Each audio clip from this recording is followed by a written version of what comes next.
எல்லாருக்கும் வணக்கம். Blue star படம் இதோட பயணம் எனக்கு வந்து ஜனவரி 2022 தொடங்குச்சு.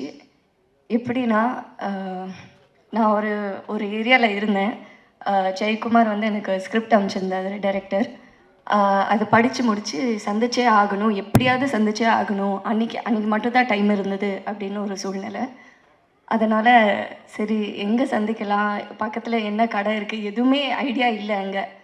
ஸோ நான் என்னோடய என்ஃபீல்டை எடுத்து ஜெயக்குமார் சார் வந்து நடு ரோட்டில் வெயிட் பண்ணிட்டு இருந்தார். என்னோடய பைக் எடுத்து நான் அவரை போய் பிக்கப் பண்ணி நாங்கள் 2 பேரும் ஒரு 15 நிமிஷம் பயணம், பக்கத்தில் இருந்து டீ கடை, காஃபி ஷாப் ஏதாவது இருக்கா அப்படின்னு தேடி போய் உட்காந்து படத்தை பற்றி பேசணும். ஸோ அந்த ஃபஸ்ட்டு மீட்டிங்கில் அவர் கண்டினியூஸாக என்கிட்ட கேட்டுகிட்டே இருக்கிற ஒரு விஷயம் வந்து, உங்களோட கதாபாத்திரம் பிடிச்சிருந்ததா, அது உங்களுக்கு எப்படி ஃபீல் ஆச்சு அப்படின்னு தான் கேட்டுட்டு இருந்தார். பட் எனக்கு இந்த அந்த ஸ்கிரிப்டை படித்தோடனே முழுசாக அந்த கதை, அந்த வாழ்க்கை, அந்த வாழ்வியல், அதில் இருந்த எல்லா கதாபாத்திரம் அதுதான் ரொம்ப இம்பேக்ட் கொடுத்துச்சு. அந்த படத்தில் வந்து ஸ்போர்ட்ஸ் வந்து ஒரு ஒரு இம்பார்ட்டண்ட்டான ஒரு ஃபேக்டர், கிரிக்கெட்டுன்றது. இன்றைக்கி என்னென்னா, ஏதாவது ஒரு விஷயத்தில் இப்போ இந்த ட்ரெய்லர் எடுத்தாலே வச்சுக்கோங்களேன், நிறைய பேர் ஃபஸ்ட்டு சொன்னதே வந்து இது நான் இங்கே சொல்லியே தான் ஆகணும். பாரஞ்சித் அண்ணாவோட பேர் வந்தாலே வந்து அரசியல் பற்றி பேச ஆரம்பிச்சிட்டிங்களா அப்படின்னு தான் வருது. பேசுனா என்ன தப்பு? ஏன்னா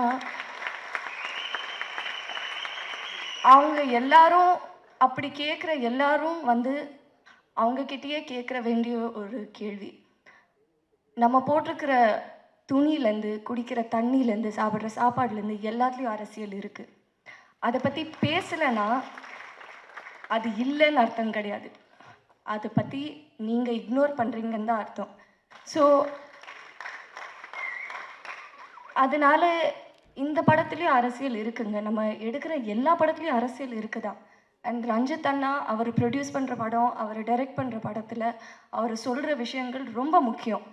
அந்த விதத்தில் எனக்கு என்னோடய வாய்ஸ் நான் இந்த படத்தில் யூஸ் பண்ணுறது ரொம்ப பெருமையாக ஃபீல் பண்ணுறேன். அண்ட் அதுக்கு ஒரு பெரிய தேங்க்ஸ் டு அதியநாத்திரை. ஏன்னா முதல்ல அவரோட கதைக்கு தான் நான் போய் அவரை சந்தித்தேன். அப்புறம் அவர் சொன்னார், ஜெய் என்னோட தோழர் வந்து ஒரு படம் எடுக்கிறாரு அப்படின்னு சொல்லி நான் ஜெயக்குமாரை மீட் பண்ணேன். ஸோ கண்டிப்பாக இது ரொம்ப முக்கியமான ஒரு படம். தமிழ் பிரபா சொன்ன மாதிரி முக்கோணம், அரசியல், காதல் கலந்த எல்லா விதமான ஒரு விஷயம் இருக்குது. வாழ்வியல், ஒரு ஃபீல் குட் ஃபிலிம் எல்லாமே பார்க்கலாம் இந்த படத்தில், நீங்கள் ஃபீல் பண்ணலாம். இன்றைக்கி இந்த மியூசிக் ஆடியோ லான்ச் நடக்கிறது வந்து ஒரு முக்கியமான நாள் நான் ஃபீல் பண்ணுறேன். அறிவோட பாடல் வரிகளில் நம்ம படத்தில் வர அரக்கோணம் ஸ்டைலில், காலமேல காலை போடு ராமன குலமே, மேலே ஏறு காலை வரும் ஏறு ரத்னமே. நன்றி, வணக்கம்.